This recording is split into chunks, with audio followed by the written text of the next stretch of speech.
Maayong buntag nata diri karon sa Bebo Traver Nursery diri sa Kidapawan City, Barangay Ginatilan. Mao kini ang iyahang nursery. Tan-awan ninyo. Nindotang area.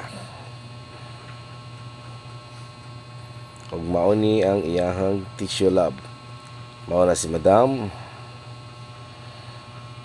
Mao na si Sir Kelvin. O si Sir Bebot. O si Pastor.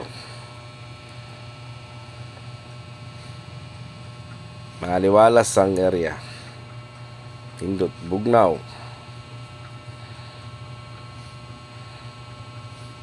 Kita ninyo. Ug mao ni ang itsura sa iyang tissue lab. Nindot siya kay dako kayo. Kani uban pa diri makita nimo mao na yung mga tao nga nagtrabaho sa iyang nursery karon.